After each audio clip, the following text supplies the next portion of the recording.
चला, good morning. Session start करूया आपण. जी आता तुमची फिजिकल झाली आहेत 2100, बरोबर आहे, क्वालिफाईड झालेले आहे, रिटर्न झाला आहे, सगळं झालेलं आहे. आता जाहीर करा नक्की जानेवारी का फेब्रुवारी, काय आपल्यालाही माहीत नाही काय आहे. त्या दृष्टीने आपण सगळेजण तयारी करतोय. पण 2100 बट ऑब्वियस इंटरव्ह्यू तर होणार आहे. इंटरव्ह्यू घेतल्याशिवाय काय आपली फायनल लिस्ट जाहीर होणार नाही आहे, बरोबर. आणि मला वाटतं आता ती मागणी पण सगळ्यांची चालू आहे पोरांची. ठीक आहे, एक ते आपल्याला आपल्या याच्यात ते स्वरूप तयार झालं, हे चांगलं झालं आहे का आपण काय करतो, आपल्या काही गोष्टी डिमांड करू शकतो गव्हर्नमेंटला. आणि बट ऑब्वियस त्या डिमांड्स काय केल्या जातात, कन्सिडर केल्या जातात आणि त्याचं रिफ्लेक्शन दिसतं आहे. सो होप सो का बरंच मला वाटतं काल का परवाच केलं आहे ते ट्विट सगळं, तर त्याचं होईल जे काही असेल ते. आणि जे काही जे प्रतिनिधी, ज्याला लोकप्रतिनिधी म्हणतो आपण, ते जे आपल्यासाठी प्रयत्न करतात, त्यांचं पण म्हणणं आहे की आता अधिवेशन तर संपलं, तेव्हा फार इझी होतं अधिवेशनामध्ये, पण तरी होईल, होप सो. आणि मला वाटतं आता आपला जानेवारीचा राऊंड संपला कोणाचा, राज्यसेवेचा, तर बट ऑब्वियस आहे त्याच मोडमध्ये काय करतील आपले पटकन आयोग काय करून घेतील, कंटिन्यू करून इंटरव्ह्यू घेतील. तर ठीक आहे, आपली तयारी पाहिजे. आपण त्या तयारी करण्यासंदर्भात आज बोलतोय की ती तयारी कशी केली पाहिजे, काय काय बेसिक प्रिपरेशन असलं पाहिजे, हे लक्षात घ्यायचं आहे. आता इवन जे आत्ता राज्यसेवेचे आता इंटरव्ह्यू घेतले आणि मग जे राज्यसेवेचे इंटरव्ह्यू घेतल्यानंतर जे विद्यार्थी राज्यसेवेचे इंटरव्ह्यू देऊन आले, जस्ट त्यांचे मेसेज येतात फीडबॅकसाठी, कसा गेला इंटरव्ह्यू, हा साधारण प्रश्न असतो. विद्यार्थ्याचा मेसेज असतो, सर आज इंटरव्ह्यू झाला, मग आपला प्रश्न असतो कसा झाला, बरोबर आहे. आणि मग त्याच्याकडे एक फीडबॅक आहे की काय विचारलं, काय नाही विचारलं वगैरे. त्यात मी लिटरली सांगतोय 2017 ज्याच्यात मी जास्तीत जास्त म्हणजे खूप जास्त इन्व्हॉल्व झालो आहे इंटरव्ह्यू घेण्यात 2017. त्याच्या आधी घ्यायचं पण इतकं फ्रिक्वेन्सी नव्हती इंटरव्ह्यू घेण्यात माझी, पण 17 खूपच जास्त झालेली आहे. मला कुठंच त्यात नवीन वाटत नाही आहे. आणि मग मी 2010 दिलेला माझा इंटरव्ह्यू आठवतो, किंवा मॅडमचा इंटरव्ह्यू माझ्या आधी होता, त्यांचा इंटरव्ह्यू आठवतो. काही त्यात फार काही चेंज नाही आहे. म्हणजे आयोगाला काय अपेक्षित आहे असं मी म्हणतोय, जे प्रश्नातनं रिफ्लेक्ट होत आहे. काही नवीन काही प्रश्न आयोगाने शोधलेले नाही आहे आणि ते शोधू पण शकत नाही. हे का मी म्हणतोय, जनरली लक्षात घ्या, इंटरव्ह्यू डिपेंड आहे जो प्रोफाईल समोर आहे त्याच्यावर. एक जो प्रोफाईल तुम्ही प्रेझेंट केलेला आहे, आणि दुसरा समोरच्याची जीके लेवल काय आहे, हे फार मॅटर आहे. त्याची पण जीके लेवल पाहिजे ना, तो त्याच्या ओरामध्ये प्रश्न तयार करणार. बट ऑब्वियस तो ज्या गोष्टीत एक्सपर्ट आहे, त्याचा ओरा किती मोठा आहे, त्याच्या आधारे काय असणार, प्रश्नाची व्याप्ती वाढत जाणार. बट ऑब्वियस त्याला स्टिक कुठे राहावं लागणार आहे, शेवटी प्रोफाईलवरच. आणि प्रोफाईलवरच काय असणार आहे, प्रश्न विचारले जाणार आहे. तर त्यात फार काही रॉकेट सायन्स नाही आहे की आयोग काय विचारणार आहे, काय आम्ही तयारी करायची. त्यातलं सर्वात महत्त्वाचं आपल्यासाठी काय आहे, आणि जे काही आत्ता मागच्या वेळेस आपले इथे माजी सदस्य आले होते, त्यांनी पण जे सांगितलं त्यांच्याशी इन्फॉर्मल बोलण्यात का काय करता तुम्ही, जज काय करता, जे मी त्यांना प्रश्न विचारत होतो ते म्हटलं की 2 गोष्टी आम्हाला जज करायला, आमचं महत्त्वाचं काम आहे जज करणं. ॲक्च्युली ज्या पोस्टसाठी यांनी अप्लाय केलेलं आहे, म्हणजे फॉर एक्झाम्पल आता MPSCत काय प्रेफरन्स असते, बेसिकली PS आहेत, तर माहितीच आहे PSI व्हायला आला आहे हा. तर आम्हाला तो कॉल घ्यायचा आहे की प्रेशर हँडल करू शकतं का, एक पहिली पर्सनॅलिटी आहे का, की ही पर्सनॅलिटी प्रेशर हँडल करू शकतं का. ओके. आणि त्या 8-10 प्रश्नातनं ते जजमेंट येतं की ती पर्सनॅलिटी प्रेशर मॅनेज करण्याची पर्सनॅलिटी आहे का नाही आहे. आणि तोच आम्हाला कॉल घ्यायचा असतो त्या 8-10 प्रश्नांमधनं की कुठल्या कॅटेगरीत, प्रश्नांच्या कॅटेगरीत, मार्कांच्या कॅटेगरीत कुठे बसवायचं. There is some category between the 15 to 20, 20 to 25 आणि 25 to 30, बरोबर आहे. हा शेवटी चेअर पर्सनचा कॉल आहे, बरं का, की कुठल्या, ते काय करतात, त्यांनी कॅटेगरीला नाव केलेलं असतात असं त्यांनी जनरली सांगितलं. आता हे त्या पॅनल मेंबरनी सांगितलं आहे, बाकीच्या पॅनल मेंबरचं वेगळं मत असू शकतं ना. म्हणजे ते काय म्हटलं, ते आम्ही कॅटेगरी कोण ठेवायचो, 15 ते 20, 20 ते 25, 25 ते 30. आणि पहिले काय करायचं, इंटरव्ह्यू संपल्या कुठल्या कॅटेगरीतला विद्यार्थी वाटतो त्या कॅटेगरीला टिक करून द्यायची मार्कांच्या, म्हणजे तिथं. आणि देन मग विचार करून त्याला मार्किंगला कन्क्लूड करायचं. कारण की कोणाचा विचार करावा लागेल, सेकंड पॅनल मेंबरचा विचार घ्यावा लागतो की तुमचं रिफ्लेक्शन काय आहे, कारण ते पोलीस खात्यातले आहे, बरोबर, कंपल्सरी तुमचं रिफ्लेक्शन काय आहे. आणि मग त्यांचं आलेलं जे काही असतील ओपिनियन आणि हे स्वतःचं झालेलं ओपिनियन याचा कन्क्लूड करून मग त्यामध्ये कुठे बसवायचं. 25 ते 30 जरी मी मारला होता, मग 29 मध्ये न्यायचा, 30 मध्ये न्यायचा, 28 मध्ये न्यायचा, की बियॉन्ड 31-32 वर न्यायचं. हा कॉल असतो आणि ह्या चर्चेनंतर येतो. पण बेसिकली चेअरमन पहिले काय करून घेतात, आपल्याला तिथंच कॅटेगराईज करतात. आणि त्यासाठी हार्डली किती प्रश्न आहे आपल्यापाशी, 7 ते 8 प्रश्न असतात. किती प्रश्न असतात? 7 ते 8 प्रश्नात मग सगळं जजमेंट चालू होतं ना. मग आता लक्षात घ्या, त्या 7 ते 8 प्रश्नांना डील कसं करायचं हे फार महत्त्वाचं आहे. बरोबर आहे. ते डील करताना आता किती झालं तर एक लक्षात घ्या, हे व्यक्तिमत्व ज्याला आम्ही म्हणतो जी चाचणी आहे. आणि व्यक्तिमत्व तुम्ही सांगा मला एका महिन्यात काय तयार करायचं व्यक्तिमत्व? नाही, आम्हाला आयोगाला जसं पाहिजे तसं व्यक्तिमत्व तयार करून पाहिजे. कसं करणार सांगा ना मला. आणि आपल्याला काय माहिती आयोगाला एक्झॅक्ट काय पाहिजे? करेक्ट. सो पर्सनॅलिटी जी लहानपणापासून कॅरी केली ती पर्सनॅलिटी आहे, जी ग्रॅज्युएशनमध्ये बनली आहे ती पर्सनॅलिटी आहे. ती वेगळी कशी तयार होणार ना इमिजिएट आता. मग तीच पर्सनॅलिटी आपल्याला द्यायची आहे आणि त्यांना तेच अपेक्षित आहे जे तुम्ही ॲज इट इज आहात. पण तुम्ही बोलताना, तुम्ही कम्युनिकेट करताना तुमच्यात असणारा आत्मविश्वास, तुमच्यात असणारी सहजता, म्हणतोय मी सहजता, फार ग्लोरिफाय न करणं, आणि तुम्ही कुठलाच दबाव घेता की नाही घेत हे त्यांना रिफ्लेक्शन असणं आवश्यक आहे, असं त्यांच्या याच्यातनं दिसतं. आणि मग त्याला फक्त आपल्याला काय करायचं, आपल्याला जे काही आहे प्रश्न प्रोफाईलवरच विचारणार आहे. कुठून आलात? औपचारिक 3 प्रश्नांनाच सुरुवात होऊ शकते. कुठून आलात मी तुम्हाला वाटल्यास तो क्रम सांगून ठेवेल, तुम्ही बेसिकली माइंडमध्ये नोट करून ठेवा. आणि हा जनरली क्रम आहे. आणि काही मी ट्रान्सक्रिप्ट माझ्याकडे जी होती लास्ट 2020ची ती ट्रान्सक्रिप्ट काही टाकली आहे मुलामुलींची. माझ्याकडे 2018-19च्या होत्या त्या ट्रान्सक्रिप्ट आहे. त्या ट्रान्सक्रिप्ट काही नव्या नाही आहे, ते रिपीटेड आहे असं मी म्हणेल. फक्त काय बदलत आहे, पॅनल बदलत आहे आणि तुम्ही बदलताय. बरोबर ना. पण transcript are the same, almost are the same. त्यात काही फार डिफरन्स नाही आहे. मग मला असं वाटतं की पहिल्या 3 गोष्टी आपल्याला लक्षात ठेवायच्या आहे की तुम्ही डोक्यात सांगा. आता ते फार तुम्ही याच्या मागे लागू नका की मी तिथं प्रेझेंट ॲक्च्युली किती भारी होऊ दे, जसं आहे तसं आहे, आपण आहे तसं आहे. 3 गोष्टी आपल्याला क्लिअर करून जायचं आहे. आउटलुक तुमचा पहिलं फर्स्ट इम्प्रेशन क्रिएट करते. तुम्ही जेव्हा म्हणतात मे आय कम इन किंवा मी आत येऊ का, that is your first impression. बरोबर आहे. त्यातच आता शेवटी किती बोलायला मला माहिती आहे, सोपं आहे. मी पण इंटरव्ह्यू दिलेला आहे, मला माहिती आहे ते 5 वाजता काय होतं. हात लावून काळं झालं तो माझं अख्खं शर्ट सकाळपासनं, कारण ते घाम. बरोबर ना. आपण फुल प्रेशरमध्ये. आणि त्यात मी बीकॉम होतो. बीकॉमला मी शोधायचो, मग एमकॉम मला सापडला होता. काय प्रश्न विचारले ते म्हणायचं क्रेडिट डेबिट विचारतंय, सस्पेन्स अकाउंट विचारलं. मी अजून म्हटलं सिलेबस आता आठवत नाही, सस्पेन्स अकाउंट कुठनं आठवून सांगू ना मी, काय असते सस्पेन्स अकाउंटची एंट्री कुठं मारली जाते. तर तेव्हा तर मोबाईल पण नव्हता, म्हणजे आज मोबाईल आणि कंटिन्यू मी गुगल करून लगेच बघू शकेल. मी म्हटलं कल्याणचं, यांनी जर बघितलं बीकॉम आहे आणि घेतलं बीकॉमवर तर आपलं कल्याणच आहे सगळं. आपल्याला आपलं माहिती बीकॉम काय, शार्पच्या नोट्स हे बीकॉम होतं आमचं. बरोबर ना. तर कसं ना. सो आपण ते अस्वस्थ असतो. किती सांगितलं इथून तुम्ही किती तयार केलं, पण तो जेव्हा तुमचं टोकन नंबर तुम्हाला सांगितलं बाहेर बसा नेक्स्ट की तुम्हाला आत जायचं आहे, तेव्हा आपल्याला माहित. पण स्टील आपल्याला आता ती मेंटॅलिटी काय करायची आहे, आपल्याला बनवायची आहे की मी काय राहिलं, कसा राहिलं, हे फार महत्त्वाचं आहे. मग मी त्यातलं एक म्हणेल तुम्हाला, या सगळ्या गोष्टीमध्ये first impression is the last impression. जे वाक्य आहे तेच डोक्यात ठेवायचं. जो तुमचा पहिला स्टार्ट आहे तो तुमच्याकडनं आहे. इथं बॉल तुमच्या हातात दिला आयोगाने. बरोबर आहे. आयदर नॉक किंवा तुम्ही जे म्हणाल मे आय कम इन यू म्हणजे किंवा मी आत येऊ का, त्यात कन्फ्यूज होऊ नका. मी आत येऊ का म्हणणार होतो, मग मे आय कम इन म्हणणार होतो. मग परत 12 वाजले का 12:15 वाजले, गुड आफ्टरनून आहे का, गुड मॉर्निंग आहे का, गुड इव्हिनिंग आहे, फार कार्यक्रम होतो. आता आम्ही इतके मॉक घेतो, मुलं आल्यावर म्हणतात, मग आम्ही म्हणतो गुड इव्हिनिंग, आम्ही म्हणतो गुड आफ्टरनून. हां गुड आफ्टरनून, ते म्हणते गुड मॉर्निंग. आणि मग काय होतं, ते गुड आफ्टरनून गुड मॉर्निंग काही डोक्यातनं जात नाही. 2-4 प्रश्नांमध्ये सहज दिसतं, ते कम्फर्टच होत नाही. माझा एक्सपिरियन्स म्हणजे दोन्ही इंटरव्ह्यूचा पहिल्या याच्यात सेम कुठनं आहात, जरी मुंबईला इंटरव्ह्यू झाला मी म्हटलं मी अमरावतीवरून आहे. अमरावतीवर नाही बट ऑब्वियस इट्स विदर्भ. बरोबर आहे. पहिला प्रश्न श्रीकांत जिचकरांना ओळखता का, म्हणजे त्यावेळेस ते फेमस पर्सनॅलिटी. सो कम्फर्ट झाला ना. 2-3 प्रश्न, सर ओळखतो सर, काय त्यांचं वैशिष्ट्य होतं सांगा. बट ऑब्वियस खूप डिग्र्या होतात. बरोबर आहे. माझी राज्यमंत्री होते, अर्थमंत्री होते, व्हॉट एव्हर, जे तुम्हाला रिकॉल करतील, फार स्पेसिफिक नाही पाहिजे. ओके. किती डिग्र्या होत्या अंदाज घेऊ. सो आपण त्या 2-4 प्रश्नात काय होणार आहे, कम्फर्ट होणं गरजेचं आहे. आणि त्यासाठी ते प्रश्न असतातच, ते तुम्हाला आल्या अनकम्फर्ट करत नाही. तुम्ही आत्ता जी ट्रान्सक्रिप्ट बघा जी आपल्याकडनं आलेली आहे, जी माझ्या हातात 2-3 आहे. बरोबर आहे. पण सुरुवात प्रोफाईलवरचे 4-5 प्रश्न, हा जो एक उमेदवार होता मागचा, लक्षात घ्या. दुसरा मग त्याच्यात नसेल, जुनी आहे थोडीशी, 2018ची मी आहे समोर आहे. तुम्ही ग्रॅज्युएशन कोणत्या कॉलेजमधून केले, तुम्ही पोस्ट ग्रॅज्युएशन कॉम्प्युटर सायन्समधून केव्हा केले, म्हणजे आणलंय तुमच्या प्रोफाईलवरच. किंवा आत्ताचे बघा, 10वीत किती मार्क्स, 10वी कुठून केली, 12वीत किती मार्क्स, 12वी कुठून केली, इंजिनिअरिंगची ब्रांच कोणती. मला सांगा व्हॉट इज न्यू, यात काय नवीन आहे. तुम्ही कुठून आलात, तुमचं ग्रॅज्युएशन काय, 10वी काय, 12वी, तुमचेच प्रश्न आहे ना.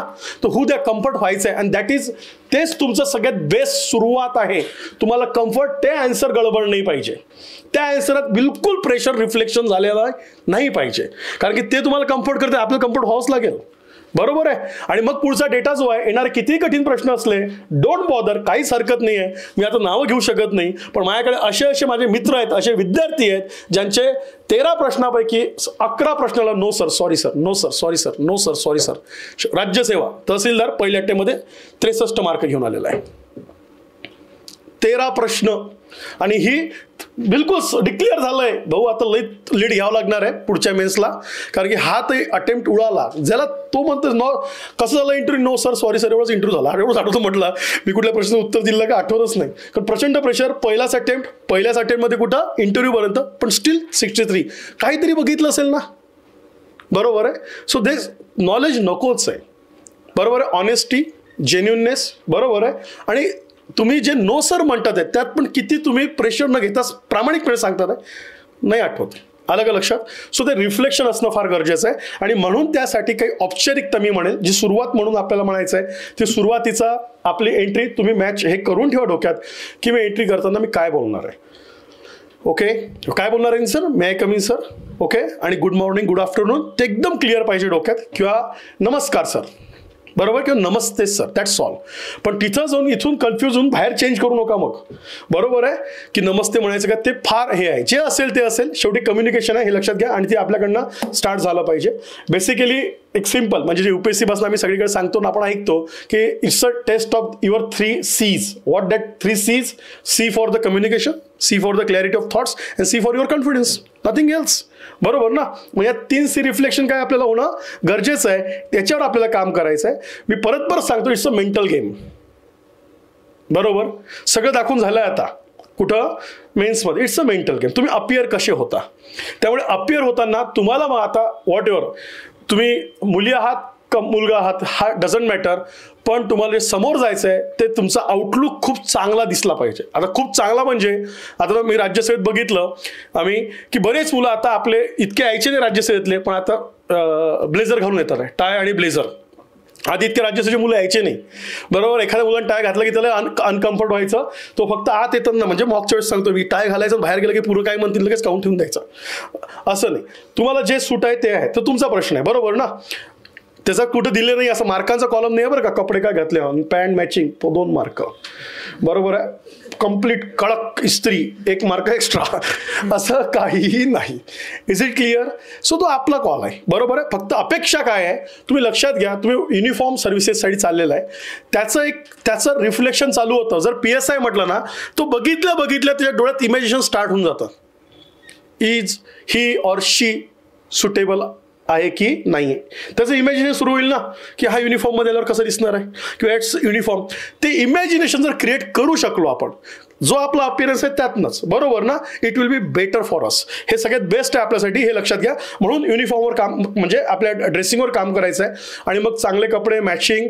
आता त्या दिवशी सर पण म्हणत होते, अरे म्हटलं ते तुम्ही क्लासवाल्यांनी काय केलेलं आहे, ते पोरांना सांगताय, ते सगळे सारखेच कपडे येतात. म्हटलं घालून रे, पांढरा शर्ट स्काय कलरचं, ते आम्हाला असं वाटतंय का एका अकॅडमीतनंच पोरं आणून बसवले का आमच्यासमोर.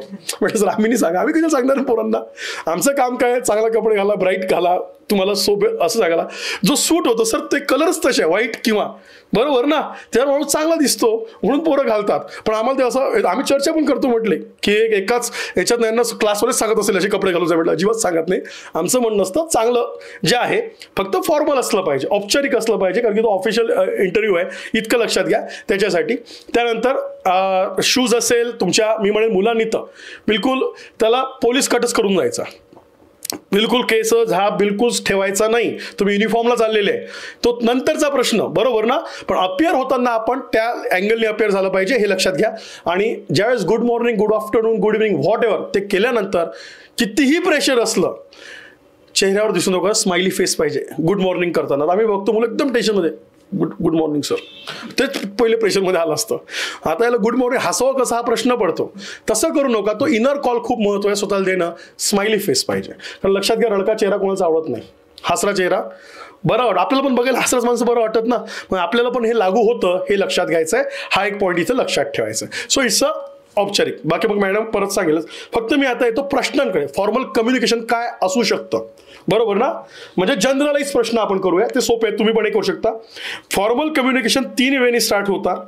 कुठून आलात, आयदर तुम्ही डोक्यात फिट करा. जर असं विचारलं कुठून आलात तर काय सांगायचं आहे, मोठं सांगायचं आहे, छोटं सांगायचं आहे, बरोबर आहे, बाहेरून आलो, बरोबर आहे, तो तुमचा प्रश्न आहे. पण that should be the justified. गमतीचा भाग सोडा. मला असं म्हणायचं कुठून आलात म्हणजे अपेक्षा काय, गाव कुठला आहे, कुठून आलाचा अर्थ काय असतो, बरोबर ना? गाव कुठलं आहे तो सांगणं जिल्हा गरजेचं आहे, बरोबर आहे. की मी सोलापूर जिल्ह्यातनं बार्शी तालुक्यातनं जे माझं गाव असेल, बरोबर ना? सर इथून ठीक आहे असू शकतो. कदाचित पुढचा प्रश्न ज्यावर असेल काय वैशिष्ट्य आहे, बरोबर आहे, पाऊस झाला काय यावर्षी, किंवा बार्शीचा काय प्रसिद्ध आहे. तुम्ही 3-4 अँगल पुढचे पण तयार ठेवा. आणि कारण की आपल्यावर फुलटच आहे सगळे, लक्षात घ्या. इथं चुकलंच नाही पाहिजे. हे सगळे बाउंड्रीच्या बाहेरच जाणारे बॉल आहेत. इथं असं नको मिस झाला पाहिजे, कारण परत येईल का नाही माहीत नाही ना, करेक्ट. किंवा दुसरा असतो नाव न सांगता ओळख करून द्या. एक फॉर्मल क्वेश्चन तो पण असू शकतो. टोकन नंबर असतं, नाव हे करत नाही, नाव न सांगता ओळख. मग ओळखमध्ये नेमकं काय सांगायचं लक्षात घ्या. ती ओळख फार मोठा पसारा नको. सर माझं मूळ गाव, माझं 4थीचं शिक्षण, माझं 10वीचं शिक्षण, माझं 12वीचं शिक्षण, माझ्या घरी माझे भाऊ, नाही ना. तुम्ही सिंपल सांगा तुम्हाला काय वाटतं की ह्या 3 गोष्टी पुढे गेल्या पाहिजे, किंवा 4च गोष्टी मी दिसलो पाहिजे ओळख म्हणून, बरोबर आहे. बेसिक, मग गाव, आत्ताचं शिक्षण, बरोबर आहे, आणि कितव्या वर्षापासून मी म्हणतो MPSC करता, हा कितवा अटेम्प्ट तिथे येऊ द्या इमिजिएट. कारण की जो महत्त्वाचा पुढचा प्रश्न आपल्याला प्रेशराईज होतो, इतके वर्ष काय केलं, त्याला इमिजिएट जर तिथं फेस करून घेतलं तुम्ही, मग तुमच्याकडे पुढचे बाकीचे प्रश्न उडेल त्यांना काय चान्स आहे. आले का लक्षात? मग तुम्ही ती एक ओळख करून ठेवा. तुमच्या काही अचिव्हमेंट्स असेल, कोणी असेल तुमच्यातलं अचिव्हमेंट्स वाला असेल ते सांगा. कुठल्याही मेन्स दिलेले असेल, काही विद्यार्थी आता UPSCचे मेन्सने इंटरव्ह्यू दिलेले आहे पण तिथं दाखवत नाही, बिकॉज नाही सर, ऑप्शनवर विचारू दे ना. माझं म्हणणं आहे तुमच्यापेक्षा ऑप्शनलचं नॉलेज त्यांना जास्त असणं शक्य नाही. आपल्यापेक्षा सध्याची करंट आणि GSची लेवल आपली स्ट्रॉंग आहे, लक्षात घ्या. तुम्ही विद्यार्थी आहे, आता तुमचा अभ्यास जास्त स्ट्रॉंग आहे. सो डोंट बॉदर, बिलकुल घाबरू नका. पण ती ओळख काय असणार, पण 3 किंवा 4 पॉईंट, जास्त नाही. किती? 3 ते 4 पॉईंट शॉर्टमध्ये काय सांगाल तेवढंच सांगा, फार मोठं करू नका. त्यांना नेक्स्ट पॉईंट विचारू द्या, हे लक्षात घ्यायचंय. त्याच्यानंतरचं किंवा ओळख न करता ते म्हणू शकतात, जसं आत्ता मी दाखवलं एक वाचून, आत्ता मागच्या वर्षीचा 10वीचे मार्क, 12वीचे मार्क, 10वी कुठून गेली, 12वी कुठून गेली, बरोबर आहे, ग्रॅज्युएशन कुठून केलं, पोस्ट ग्रॅज्युएशन म्हणजे गेलंय, परत एज्युकेशनवर सुरुवात झाली आता, करेक्ट.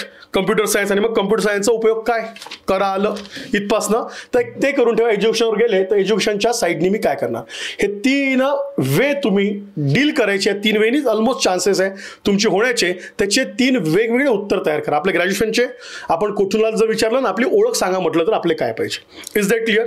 त्याच्यानंतर ऑलमोस्ट पुढचा जाईल कितवा अटेम्प्ट आहे, चान्स आहे, म्हणजे आता ते व्हॅरी होतं, फार सांगू द्या, पण कितवा अटेम्प्ट आहे, कधीपासनं करताय, मधल्या काळात एज्युकेशनल गॅप काय आहे, 18ला पासआउट झाले, 17ला पासआउट झाले, 16ला पासआउट झाले काही विद्यार्थी आहेत, काही 14ला पण आहे, बरोबर ना, हरकत नाही. वय आहेत आपल्याला करावंच लागणार आहे, until unless achieve the post, बरोबर आहे. पण तो प्रवास आपला व्यवस्थित शॉर्टमध्ये, फार फापट, मी परत सांगतोय, यू शुड कॉम्पॅक्ट. आणि तुम्ही विचार केलाय, तुम्ही विचार करून बोलताय, सर हे कारण आहे, याच्यामुळे इतक्या वर्ष पास झालो, त्यापासून इतक्या वर्षानंतर मी हा अभ्यास करतोय, इतके मेन्स दिलेले आहे आणि स्टील मी कंटिन्यू अभ्यास करतोय. काही घाबरू नका. गॅप जास्त पडत काय करता येईल काय नाही, बिलकुल तिच्यावर नका. पण ते उत्तर तुम्ही डोक्यात तयार ठेवा. बाकी आपण मॉकमध्ये त्यातनं काम करूच आहे का. नेक्स्ट येईल पोलीस डिपार्टमेंट. आता डिपार्टमेंटकडे वळेल. PSI काय व्हायचं आहे, करेक्ट. ते तुम्ही आता फार सांगू नका, कारण नाही लहानपणा सगळ्यांनाच आवड आहे, बरोबर ना. सो प्लीज थोडंसं व्यावहारिक उत्तर, जे आपल्या पर्सनॅलिटी सूट होणारं उत्तर आहे, असं एक उत्तर तिथं अपेक्षित आहे. हे पण तुम्ही करा. तर मी उत्तर की स्पेसिफिक सांगणार नाही, असं उत्तर करा, पण तुम्ही लक्षात घ्यायचं आहे. त्याच्यानंतर तुमच्या एज्युकेशन आणि PSI म्हणजे पोलीस डिपार्टमेंटचा संबंध काय, ते काही ना काही तर असेल ना. मी म्हणतो काही नसेल, आता कटला त्या ट्रेनिंगचा पण संबंध उरत नाही हो. नंतर ते सगळं वेगळं आहे ना. जॉब करणं वेगळी गोष्ट आहे. पुस्तकं तुम्ही सांगणार आहे का, लाठीचार्ज, लक्ष्मीकांतचे पुस्तक लिहिलं आहे का, की लाठीचार्ज केल्यावर काय करावे, बरोबर आहे, असं काही संबंधच नाही आहे ना. तो वेगळा आहे कम्प्लीट, पण तुम्हाला ते सांगणं गरजेचं आहे. तुम्ही ते प्रेझेन्स कसं करताय, दॅट इज मॅटर. सो हा एक भाग लक्षात घ्यायचा आहे. त्याच्यानंतर पोलीस डिपार्टमेंटमधल्या समस्या, म्हणजे आजचं सध्या पोलीस डिपार्टमेंट कुठल्या समस्या, मनुष्यबळ असेल, किंवा आता मोर्चे आहेत, बरोबर आहे, किंवा परवा संसदेत काय केलं, विद्यार्थी जाऊन त्यांना निषेध, आंदोलनाचा अर्थ काय, मोर्चा म्हणजे काय, आंदोलन राजकीय अधिकार आहे का, मूलभूत अधिकार आहे का, व्यक्ती स्वातंत्र्य आहे, ती कन्सेप्च्युअली क्लिअरिटी तुम्ही देणं गरजेचं आहे.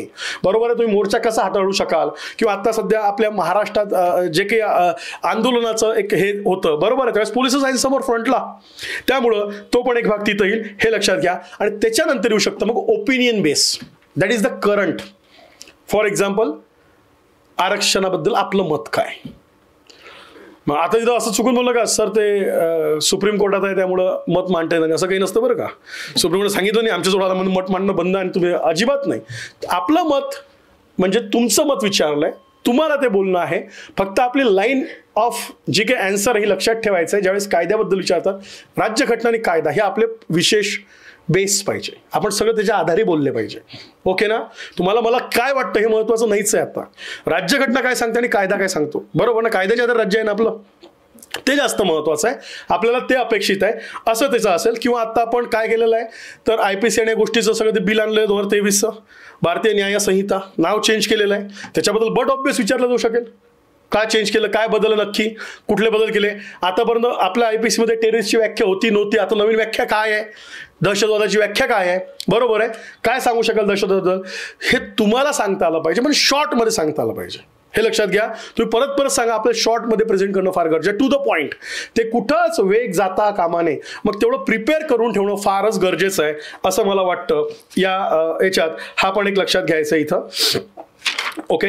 त्याच्यानंतर प्रत्येक प्रश्नामध्ये तुमचे उत्तर जे आहे त्यात काहीतरी तुमच्या उत्तरातनं, म्हणजे मी म्हणतो ठोस रिफ्लेक्शन आलं पाहिजे. अर्धवट, आता बरेच वेळा बघतो मुलांना आपल्या बोलण्याची सवयी असते. आपण काय म्हणतो, हां त्या गावाकडे वगैरे वगैरे शब्द चुकून वापरू नका, माझं म्हणणंच असतं बाबा, ते फार कॅज्युअल आहे, हा वगैरे वगैरे. हां मग एक तर तुम्हाला आता आपल्यात जरी रिफ्लेक्ट होत नाही छंद आवडी याचा हे, पण तिथं विचारतात तुम्हाला आवड काय, तुम्हाला छंद काय. लई कठीण कार्यक्रम आहे छंद नावळ म्हटल्यानंतर, but it is not compulsion की सांगणंच आहे. सो सध्या छंदासाठी मला वेळच नाही, मी पूर्ण वेळ अभ्यासच करते. पण ज्या वेळेस काय असतो, मला वेळ मिळतो त्यावेळेस मी काही असेल ना आवड, ट्रेकिंगची असते, फिरायची, एखादं पुस्तक वाचण्याची, एखाद्याला खाण्याची आवड असू शकते, चालेल शोधत शोधत चांगले पोहे कुठे मिळते, बरोबर. हे आवड आहे ती प्रत्येकाची वेगळी असू शकते, इट्स अ सब्जेक्टिव्ह, करेक्ट. पण तुम्ही सांगता कसं हे फार मॅटर करतं. तुम्ही तो पण एक लक्षात घ्यायचा आहे. जर आपल्याला विचारलाच की अभ्यासाव्यतिरिक्त तुम्ही काय करता, हा एक महत्वाचा आहे. देन आणखीन एक की तुम्ही हा पण विचार करून ठेवा की कसं असतं, मग तिथं इमोशनकडे थोडासा वळू शकतो जेव्हा तुमचा गॅप पडतो. घरी कोण आहे, घरचं अर्थकारण कसं चालतं, बरोबर ना. तिथं कुठेतरी इमोशनल टच प्रमाणे मग तुम्ही काय करता, इतके वर्ष पासआउट झाले, तुमच्याकडे इतकी छान डिग्री आहे, घरची गरज काय आहे, नोकरीची गरज आहे आता, बरोबर आहे. तर कदाचित असं टाकल्यावर इमोशनल न होता तुम्हाला परत प्रॅक्टिकल उत्तर तयार करून ठेवा का घरचा सपोर्ट आहे, मी इथपर्यंत आलो आहे, हा अटेम्प्ट हे असेल कारण आणि शक्यता आहे कारण ही संधी परत नाही, अशा स्वरूपात जे सांगता येईल ते तुम्ही तयार करून ठेवा. पण तिथे इमोशनल होण्याचं कारण नाही. आणि पण मग तुम्ही कॉम्पेन्सेट कसं कराल, कुठला कॉम्पेन्सेट, हा तुमचा पिरियड. समजा मी 16ला पासआउट झालो, दिस इज 23, बरोबर. 24 मध्ये मी इंटरव्ह्यू देईल. त्यांनी जर विचारलं की तुम्ही 8 वर्ष कॉम्पेन्सेट कसं करणार आता, तर तुम्हाला ते सांगता आलं पाहिजे की नक्की सर 8 वर्ष गेले, पण यातनं जी मला संधी आहे करिअरच्या दृष्टीने पण फार चांगली आहे, आणि एक मला सामाजिक देणारं, बरोबर आहे, आणि आर्थिक माझ्या फॅमिलीसाठी पण स्थैर्य आहे ना, तर त्याच्यामुळे मला वाटतं ते कॉम्पेन्सेट होऊन जाईल सर. कुठलं, हा पिरियड, असं काही सांगता येईल. ते पण एक लक्षात घ्यायचं आहे तुम्हाला, ते पण इथे सांगा. त्याच्यानंतर मी याच्यात म्हणेल अजून की जिथं ओपिनियन बेस्ड प्रश्न जास्त येतील, कदाचित ओपिनियन बेस्ड तुम्हाला काय वाटतं, तुमचं मत काय, आपलं मत काय, आणि तिथं जर चुकून क्रॉस झालं, आता क्रॉस होऊ शकतं, ते सिनियर आहे, ओपिनियन तर व्हेरी होईल ना, पण त्यांनी क्रॉस केल्या अच्छा सर सॉरी चुकलं माझं, असं म्हणू नका. म्हणजे तुम्ही मागं फिरला, तुम्ही काय म्हणू शकता, नम्रपणे सांगायचं, नक्की सर आपण म्हणताय ते योग्य आहे, पण मग माझ्या माहितीप्रमाणे किंवा मला असं वाटत होतं, पण मी माझी माहिती काय करेल, दुरुस्त करेल. म्हणजे तिथं पद्धत आहे, आपण डील कशी करतो ते बॅकफुटवर ढकलण्याचा प्रयत्न करणारच ना. तुम्ही काही सांगताय, बरोबर. म्हणजे मला सिंपल एक्झाम्पल आठवतं, लोकपाल हे जे होतं, म्हणजे त्यावेळेस मला अण्णा हजारेंचं काहीतरी आंदोलन चालू होतं लोकपालासाठी. तर मला जे काही IPS सर होते मला डायरेक्ट म्हटले की काय त्या लोकपालचा फायदा आहे, कशासाठी पाहिजे लोकपाल, म्हणजे रागवूनच होतं एकदम. मी जे सांगितलं लोकपाल छान आहे, अण्णा हजारे आहे, हां यांच्यातनं अशी आमची काय नवीन यंत्रणा, एकदम चिडले. सो ते म्हटले कशासाठी करायचं आहे, ते दुरुपयोग करणार तुम्ही, ब्युरोक्रसीवर प्रेशर आणणार, दरवेळेस ब्युरोक्रसी आहे ना लोकपालमध्ये. पण मी नंबर सांगितलं, यस की तिथं CVC आहे ऑलरेडी, आणि CVC पण एक बॉडीज आहे ना, अगेन एक इन्स्टिट्यूशन आलं तर आपला शेवटी एम काय आहे, गुड गव्हर्नन्स आणि करप्शन काय करणं आहे, कमी करणं आहे, बरोबर. पण हरकत नाही, म्हणजे आपण आपली बाजू फक्त नम्रपणे मांडणं गरजेचं आहे, नम्रपणे धरणं गरजेचं आहे, हे लक्षात घ्या. प्रश्न किती येतो जेव्हा आपल्याला माहीत नसतं आपण ब्लफ करायला स्टार्ट करतो आणि एकदम त्या अंगावर येतात, मग खोटं बोलायला लागलं म्हणजे त्यांना वाटतं काही चुकीचं सांगताय. मी विचारतो काय, जिथं प्रश्न कळायला नाही तुम्ही सिंपल सांगा सर प्रश्न कळायला नाही, आपण परत विचाराल का, किंवा मग पोलाइटली सॉरी सर, माफ करा सर, आठवत नाही, किंवा सांगता येणार नाही, चालणार आहे, तिथं दिलेलं नाही का प्रत्येक वेळेस सांगता आलं पाहिजे. सो ती मेंटॅलिटी, आणि तो इट्स अ सिच्युएशनल, हे आता तुम्ही मी किती प्रिपेअर केलं, इट्स अ सिच्युएशनल ना, ती सिच्युएशन तुम्ही कशी हँडल करता डिपेंड, ते त्याच्यावर डिपेंड आहे, मग हे सुद्धा लक्षात घ्यायचं आहे. सो अशा प्रकारच्या काही गोष्टी मी म्हणेल तुम्हाला बेसिकली याच्यात लक्षात ठेवणं गरजेचं आहे. याच्या आधारे, कशाच्या आधारे, आपल्या बेसिक प्रोफाईलच्या आधारे. मी परत सांगेल की आता जर आपण मॉक तर नेक्स्ट वीकमध्ये मॉक आपलं स्टार्ट होणार आहे, फक्त माझं एवढंच म्हणणं आहे की मॉकला प्रिपेअर करून या. काय मॉकला जर प्रिपेअर करून आलो नाही ना आपण, म्हणजे आम्हाला प्रश्न पडला पाहिजे. मला काही आता विद्यार्थ्यांच्या MPSC तर फार हे आलंय का, इतके प्रिपेअर्ड होते ना, मला प्रश्नच सुचत नव्हते, नवीन प्रश्न ओळाव काय आला आता, कारण की जे सगळे अँगल प्रिपेअर्ड आहे, सगळे ठीक आहे. आयोग त्या अँगलवर जाणार नाही सध्या, आयोग त्याच्या खाली, आम्हाला माहिती आहे आयोगाचं रुटीन आहे, कुठेही गेलं तर आयोग तेच असते, कुठून आला काय आला, डिग्रीचा फायदा काय व्हायचा आहे, कशासाठी व्हायचं आहे, 2-4 प्रश्न इकडला, that is not big deal. पण बिग डील इज की आपण हँडल कसं करतो, ती बिग डील आहे. किती मिनिटं, 8, 10, 12 असंच आपलं काय असू शकतो, स्पॅन असू शकतो. 8, 10, 12 मिनिटात रिफ्लेक्शन आहे तुमचं. म्हणून ते काय करायचं आहे तुम्हाला, एक तिथं लक्षात ठेवायचं आहे. मी तर असं म्हणेल त्याच्यासाठी, मग मी आधी पण सांगत होतो तुम्हाला, आधी पण ऐकलं असेल, मागच्या वेळेस पण आपण घेतले होते वर्कशॉप बरेच, तर प्लीज तुम्ही क्लिअर पाहिजे. मी जे आत्ता म्हटलंय की एक सुरुवात कशी होणार आहे माझी, इमॅजिन करून ठेवू ना, सुरुवातीला हे प्रश्न आले, त्याची उत्तर काय असली पाहिजे. फक्त मी म्हणतो शॉर्टमध्ये, स्वतःहून प्रोलॉंग करू नका, सुरुवातीला सगळं ओपन करू नका. आणि हे खरं आहे, तितके सिनियर आहे, त्यांना तुम्हाला जास्त वेळ बोललो की ऐकायला आवडत नाही. ओके, ते तोडतात उत्तर. सिनियरिटीचा फरकच येतो. कुठलाही सिनियर व्यक्ती हा जास्त ऐकायला कॅपेबलच नसतो, बरोबर ना. त्याच्यामुळं उत्तर शॉर्ट पाहिजे, उत्तर कॉम्पॅक्ट पाहिजे, उत्तर टू द पॉईंट पाहिजे. मग ते जर तुम्ही लिहून काढले तर मी तिथं रिकॉल होईल, टू द पॉईंट जाईल ना. मी विचारच नाही केला, थॉट प्रोसेस झाली नाही तर मग मी वेगळंच होणार. तुमच्यातल्या 2 क्वालिटीज सांगा. पोरं सांगतात प्रामाणिकपणा, आता ठीक आहे, हे काय क्वालिटी आहे, ते प्रत्येकात असणार ना, बरोबर आहे. तर कोण म्हणते मी अप्रामाणिक आहे, प्रत्येक जण मी प्रामाणिक आहे. बरं, तुमच्यातला प्रशासनाच्या उपयोगात येणारा सगळ्यात महत्त्वाचं आहे काय, सर माझ्यात लिडरशिप आहे. मग म्हणतो उदाहरण दे, मी गणपतीच्या मंडळात, अरे ठीक आहे, मी शाळेत, काय ते होत नाही. मला आत्ता एक MPSCच्या एका विद्यार्थ्याचं उत्तर आठवतं, जेव्हा आता MPSC इंटरव्ह्यू घेतले तेव्हा मी खूप, आता झाल्यावर हे कॉमन प्रश्न असते कारण आयोग त्याच्यावर जातं, हे लक्षात घ्या. एकाचं उत्तर मला खूप आवडलं. तो म्हटलं सर इंटिग्रेशन, म्हणजे हटकी वाटलं मला थोडं. म्हटलं हाऊ डिफाईन. मग त्यांनी मला तो इंजिनियर होता, कॉलेजचं पण सांगितलं, म्हणजे मी ज्या कामात जातो त्यात पूर्ण मी समर्पण करतो सर, हा माझ्यातला भाव आहे. मग त्यांनी सांगितलं मी कॉलेजमध्ये काय करायचं, मी अभ्यास करताना काय करतोय. आता दुसरा इंटरव्ह्यू होता, मागच्या वेळेस पण राज्यसभेचा इंटरव्ह्यू दिलेला आहे. मला वाटतं आता काय लिस्ट बघितली नाही STIची, STIत कदाचित झाला पण असेल सिलेक्ट, STI पण दिली होती आत्ताची. पण होऊ शकतं ना, म्हणजे हे काय होऊ शकतं, त्याच्या बोलण्यात त्या पर्सेंट रिफ्लेक्शन वाटत होतं की याच्यात ते काय आहे, तो गुण असावा. आलं का लक्षात.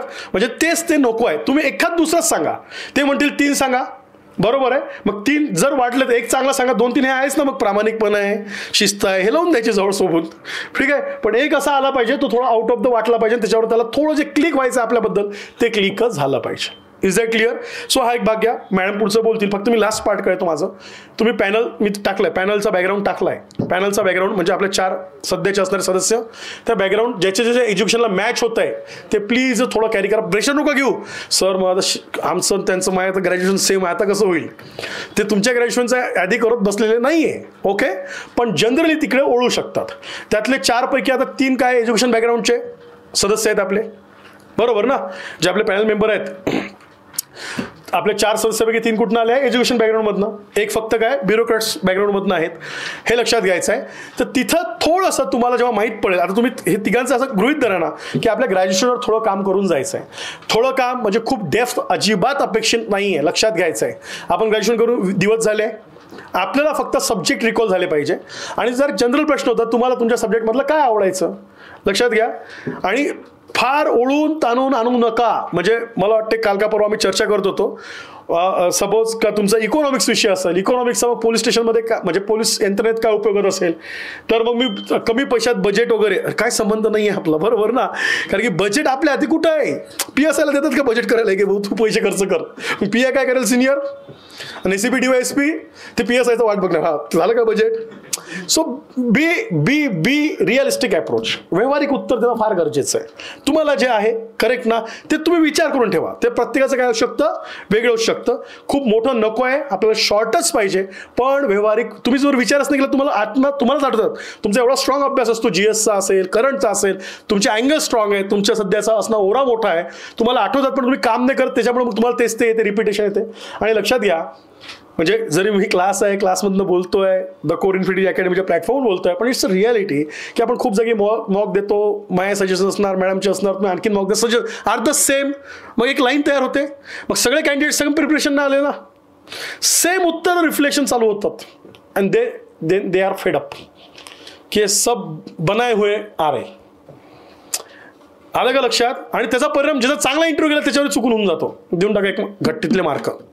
आलं का लक्षात. एका पट्टीतले मार्क ते देऊन टाकतात. माझं आणखीन एक सजेशन आहे, तुमच्या आतल्या ज्या 2-3 गोष्टी आहेत तुम्हाला वाटते, फॉर एक्झाम्पल PSI काय व्हायचं आहे, आत काढा, वहीत काढा, फार डिस्कस करू नका. It should not be common. ते कॉमन नका करू. तुमच्या ग्रॅज्युएशनचा उपयोग तुम्हाला काय अँगल आठवला ना तो कॉमन नका करू. तुमच्यातल्या क्वालिटीज काय कॉमन नका करू. नाही ते उत्तर काय होईल, मग हा फटका जो बसतोय मागच्या 1-2 काय झालेलं आहे मुलांच्या मार्कांचं, मुलांची ओरड आहेच ना, फार रँडम मार्क दिले आहे. बरं कोणाचं एकदम येतं एकदम वर, कोणाचं खाली, मग त्याचं का तर ते फेडअप होतं पॅनल. हे मी का सांगतोय, जेव्हा आम्ही पण मॉक घेतो ना, रोज 10-15 मॉक होतात, अर्धे उत्तर सेम. आता तुम्ही शिकवलं असं उत्तर द्या, तसं उत्तर द्या, तसं उत्तर काय विचार आहे ते करून घेऊन आलं, हे घ्या करेक्ट ना. पण ठीक आहे आपण प्रॅक्टिस करतोय, आपला वेगळा भाग आहे, ते ओरिजिनल बसलंय ना. ते काय आपण प्रॅक्टिस सेट नाही बसलाय, त्यांना ओरिजिनल PSI घ्यायचं आहे, त्यांना पोस्टवर नेऊन कॅन्डिडेट काय करायचं आहे, मुलाला किंवा मुलीला जाऊन ठेवायचं आहे. मग त्या गोष्टीसाठी आपल्याला थोडासा इतरांपेक्षा वेगळा स्पेस तयार करण्याची करा, पण दॅट शुड बी स्वतःचं स्वतःकडे ठेवा, माझं असं म्हणणं आहे. ओके. आणि त्या अँगलनी तुम्हाला त्याचा नक्कीच फायदा होईल असंही मला वाटते. त्याच्यामुळे एकदा याच्यातनं जिथे आपला बॅकग्राऊंड आहे, मला वाटते कोण आपले 4 जे पॅनल मेंबर आहे त्याचा बॅकग्राऊंड, एज्युकेशनल बॅकग्राऊंड तुम्ही करून जा. इंजिनियर असणारे लोक आता मागच्या वर्षी आहेच ना, ठीक आहे. What is the mechanical engineer, what is the adiabatic process, what is the second law of thermodynamics, give the difference between. झालं ना ते गार. हो ते म्हटलं त्याच्यापेक्षा मी MA केलं असतं परवडलं असतं, बरोबर ना. त्या आता इतिहास भूगोल क्लिअर करून गेलं, जिल्ह्यावर विचारा सर काही सांगू शकतो वगैरे, बरोबर ना. पण इकडे तर लक्षात घ्या, हरकत नाही. 5 प्रश्न आहे, किती प्रश्न, 1 2 3 4 5 प्रश्न. Difference between the petrol engine and diesel engine, what is the Carnot cycle, असं जे 6 प्रश्नावर येऊन थांबलं. 7वा प्रश्न आहे नक्षलवाद. ठीक आहे ना, आला ना आपला प्रश्न, बरोबर आहे. मी परत म्हणजे आता हे ऑनलाईन आणि याच्यावर पण टाकणार आहे म्हणून मी नाव नाही घेत. मी UPSCचं एक्झाम्पल सांगतो आणि ते एक्झाम्पल थांबवतो आणि मग मॅडम तुमच्याशी बोलतील. ज्या याच्यात हे काय हे करताना माझे एक मित्र होते, UPSCच्या इंटरव्ह्यूला होते. आता बॅकग्राऊंड थोडासा म्हणजे संघर्ष खूप आहे, इकॉनॉमिक संघर्ष, त्याच्यामुळे UPSC शक्यच नाही. 10वी नंतर ITI केलेला आहे. ITIचा माणूस काय करणार 10वी नंतर, जो 10वी नप्पास आहे मग ITI करतो, जॉबच करणार ना. म्हणूनच घरची अपेक्षा, 4 भाऊ आहे, आई पण मजुरी करते. पण ITI केल्यानंतर BA केलं, YCM मधनं मग MA केलं. MA केल्यानंतर माहीत पडलं का या नागपूर विद्यापीठात काय आहे तर आपलं ते CACची ब्रांच आहे, बरोबर आहे. तिथं तुम्हाला स्टायपेंड मिळतं. स्टायपेंडसाठी CACचा अभ्यास केला म्हणजे उदरनिर्वाह चाललं पाहिजे. आणि टार्गेट इज तलाठी किंवा गावातनं एक माणूस कर्मचारी 4 रेल्वेमध्ये भरती झाला आहे, त्याचा इतका मोठा सत्कार झाला. मग हे ठरवलं की आपल्याला रेल्वेतच जायचं आहे, ड्रायव्हर व्हायचं आहे, कायचं रेल्वेचा कर्मचारी 4. पण ते कुठून तरी मग UPSC, CAC and all that आणि कष्ट शेवटी आणि कंटिन्युअसली 7 अटेम्प्ट नंतरचं यश. पण इंटरव्ह्यूमध्ये येताना जेव्हा माणूस 4 मेन्स दिला आणि नंतर एकाच इंटरव्ह्यूला आला, ते बर्डन, ते प्रेशर कायम त्या संघर्षाचं दिसत होतं, रिफ्लेक्शन. लक्षात घ्या, जेव्हा आपण फार भारी फार असतो, आपल्या घरी बॅकग्राऊंड खूप स्ट्रॉंग असतो, तेव्हा आपण एकदम रिलॅक्स असतो. जेव्हा आपण संघर्षात नाही येतो ना, बरोबर आहे, तो संघर्षाचं एक बर्डन असतं कायम. आणि इथं आल्यावर आता सिलेक्ट झालो का नाही झालो, बरोबर ना. त्याच्यात कसं हे व्हायचं तर जेव्हा मॉक चालू झाले, ऑलमोस्ट लोकांनी क्वेश्चनिंग केले की तुम्ही मेन्स कसे पास झाले. इतके सिंपल क्वेश्चन. कारण की मॉकला गेलं का ते UPSCचा मॉक होता, इतकं प्रेशर आहे. मग यशोदामधला पण मॉक आला. यशोदामध्ये ओरिजिनल IAS IPS आणून बसवतात, बरोबर ना, मॉक घेण्यासाठी जे मेन्स पास होतात. प्रचंड नर्वस. मग त्यातनं ठीक आहे, जे मित्र आमचे होते जे आता SDO आहेत, कोणी ॲडिशनल कलेक्टर आहे, त्यांनी बोलून घेतलं स्वतःकडे. त्याला सांगितलं काही नसते, फालतू आहे, काही टेन्शन घेऊ नको, काही नसते, आम्ही पण देऊन आलो आहे, सिलेक्ट झालो आहे. ते जायपर्यंत सगळं प्रेशर आहे. सगळं करून शेवटी पॅनलवर गेले, इंटरव्ह्यू द्यायला गेले. तिथं ऑलरेडी लोक लहान लहान पोरं वयातनं बरेच 3 पीस इंग्लिश बोलणारे, याला धड हिंदी आहे ना, बरोबर ना, मेडिटेटर ऑलरेडी घेतला आहे, मराठी मीडियममधनं पास झालेला आहे, हे सगळ्या गोष्टी केलेल्या आहे. आणि तिथं गेल्यानंतर मुलं आपल्यापेक्षा स्मार्ट, पर्सनॅलिटी भारी, ते तिथं सांगणार आपलं होणारच नाही, यांना पकडूनच घेऊन टाकतील IAS, आपण तर काहीच वाटणार नाही, त्यातला शेवटची पण पोस्ट देणार नाही आपल्याला आपल्याकडे बघितल्यावर, असं ते फिलिंग चालू झालं. आणि मग जेव्हा आत गेले त्यावेळेस बट ऑब्वियस पहिला प्रश्न होता, please explain your academic journey. Because एक तर पहिलीच नापास आहे, मग 10वी नापास आहे, मग 10वी नंतर कितीतरी वर्षांना 12वी आहे, 12वी नंतर परत किती वर्षांनी BA आहे, मग BA ला आणखीन 2 वर्ष एक्स्ट्रा आहे, मग MA आहे, मग एक्स्ट्रा. ते म्हणजे काय, म्हणजे समजून सांग भाऊ काय केलं हे नक्की. मग त्याचा करता करता उल्लेख काय आला की 10वी नंतर मी ITI केलं, that is why there is gap. ITI केलं आहे ना, ITI करून जॉब केला, परिस्थिती नव्हती माझी. जसं ITI म्हटलं दुसरं मेंबर ॲक्टिव्ह झालं. Okay, you are from the ITI, सांगा लाईटचं फंक्शन कसं असतं, फॅन कसा वर्क होतं, मशीन कंडेन्सेशन कसं असतं. ते म्हटलं गार, एकही उत्तर ये नाही, सॉरी सर. घाम AC मध्ये चालू, सॉरी सर. मी मनातल्या मनात म्हटलो 6व्या अटेम्प्टला पोचलो आहे, 7 अटेम्प्ट आपल्या हातात होते, 6व्या अटेम्प्टला पोचलो आहे, UPSCच्या इंटरव्ह्यूपर्यंत आलो आहे, संपलं. हे आत फिलिंग चालू होतं पॅनलसमोर बसताना, फिलिंग चालू, सगळं चालू की गेला आपला इंटरव्ह्यू, काही नाही. पण 5-6 प्रश्न गेल्यावर सॉरी सर आठवत नाही, नाही नाही हे होतं, रिकॉल होत नाही, हे कधी पण ते मेडिटेरियन आले की प्रश्न. कारण की MA इकॉनॉमिक्स पण एक्सटर्नल केलं होतं. आत्ताचं तुमचं भारताच्या डेव्हलपमेंट मत सांगा, बरोबर आहे. ऑप्शनल हिस्ट्री होता, हळूहळू हिस्टॉरीचे प्रश्न आले ना, आपले प्रश्न चालू झाले ना, अँड देन बॅटिंग स्टार्ट. तिथून 27 मिनिटं पुढे गेलेला इंटरव्ह्यू. पहिले 3 मिनिटं वाईट गेल्यानंतर 30 minutes he got 189 out of 250 आणि 735 IRS GST. लक्षात घ्या. त्यामुळे बदलला का इंटरव्ह्यू. पण हे तुम्ही डील कसं, आतून कॉल काही असो, बरोबर आहे, सॉरी सर आठवत नाही सर, सॉरी सर. पण कुठं जरी ते चेक करणार, असं नाही करणार 4 प्रश्न आले नाही जा बाबा, नाही ना, ते आणावंच लागेल ना. जरी तुम्हाला ग्रॅज्युएशनचे प्रश्न आले नाही तर हे तुम्ही क्लिअर माइंडमध्ये ठेवा की कुठं तरी आपल्या एरियावर प्रश्न फेकायला चालू करणार, तिथं मग मागं जायचं नाही आपल्या एरियावर आल्यावर. मग या गोष्टीने सुद्धा तुम्ही विचार करा. म्हणून मी ते एक लास्ट एक्झाम्पल दिलं. सो शेवटी UPSCचा असं कुठला इंटरव्ह्यू असतो, त्याचा टाइम स्पेंड जास्त आहे, टाइम स्पेंड काय फक्त कमी आहे. पण आपल्या इथे इंटरव्ह्यू मॅटर करतं का, करतच नाही इंटरव्ह्यू मॅटर, करेक्ट. आणि आता तर जास्त मॅटर झालं ग्राउंड क्वालिफाय झाल्यावर. आधी ग्राउंडचा सपोर्ट राहायचा ना आपल्याला पूर्ण, बरोबर आहे. पण आता इंटरव्ह्यू बऱ्याच गोष्टी मॅटर करतात, त्यामुळे इंटरव्ह्यू प्रिपरेशन आपल्याला चांगलंच करायचं आहे. सो मी बेसिक हे 3 पॉईंट्स मला सांगायचे होते. आय होप तुम्हाला हे झालंय. आपण शेवटी प्रश्न उत्तर बघूया आणि मग शेवटी मी परत बोलू एकदा मॉकविषयी. मॅडमचे पॉईंट्स मॅडम मांडतील. मी जस्ट आता मी ओळख काही करून दिली नाही आमची, बरोबर आहे. मॅडमची थोडक्यात करून देतो. मॅडम ॲज अ ॲडव्होकेट म्हणून प्रॅक्टिस करतात आहे सध्या. UPSCला पण शिकवतात IR आणि पॉलिटिकल सायन्स. त्या 2007 का 8ची बॅच 7 PSI झाल्या होत्या, पण सिलेक्ट झाऊन सोडून दिली. देन SID म्हणून गॅझेट क्लास 2 जागा निघाल्या होत्या, त्यात पण सिलेक्शन झालं होतं, सोडून दिलं. आणि MPSCचे पण बरेच इंटरव्ह्यू दिलेले आहेत. म्हणून मग मी पण हे केलं आहे गेल्या वर्षीपासून की मुलांचाच फीडबॅक होता, सर मॅडम पाहिजे, मॅडमचे प्रश्न असं मुलं म्हणायची, बरं का. मी तर आधी एकटंच घ्यायचं, तर मग ठीक आहे यावेळेस तुम्ही पण मुलांना सांगा जे काही त्यांचं हे असेल अनुभव. सो मॅडम तुमच्याशी बोलतील आणि मग शेवटी आपण काय करूया, प्रश्न उत्तर घेऊया. Is that clear? येस.